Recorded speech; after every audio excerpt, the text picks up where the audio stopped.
High, এখন জানবো speaking skill কিভাবে ডেভেলপ করব সেই পদ্ধতি। স্পিকিংটা প্রথমত ডেভেলপ করতে হবে অনেক বেশি কথা বলে। কনফিডেন্টলি কথা বলতে হবে এরকম কোনো নিয়ম নেই, বাট ফ্লুয়েন্টলি কথা বলতে হবে এমনও কোনো নিয়ম নেই, কিন্তু বুঝে বুঝে কথা বলতে হবে, এটাই হচ্ছে নিয়ম। অর্থাৎ যে প্রশ্নটা আপনাকে করা হচ্ছে সেটা হতে পারে আপনার কগনিটিভ ডেভেলপমেন্ট নিয়ে, সেটা হতে পারে আপনার পার্সোনাল লাইফ নিয়ে, সেটা হতে পারে আপনার হবি, ইন্টারেস্ট, সব এগুলো নিয়ে, হতে পারে আপনার ওপিনিয়ন বা ভিউ নিয়ে। সব কিছু নিয়েই যখনই আপনি কথা বলবেন, প্রথম যে কাজটা করতে হবে সেটা হচ্ছে আপনাকে সুন্দর করে প্রশ্ন বুঝে উত্তর দিতে হবে।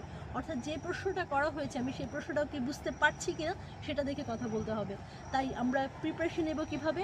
আমরা কিছু প্রশ্ন রেডি করে ফেলবো, সেই প্রশ্নগুলো থেকে একদম স্পেসিফিক প্রশ্ন অনুযায়ী আমরা উত্তর দেওয়ার চেষ্টা করব।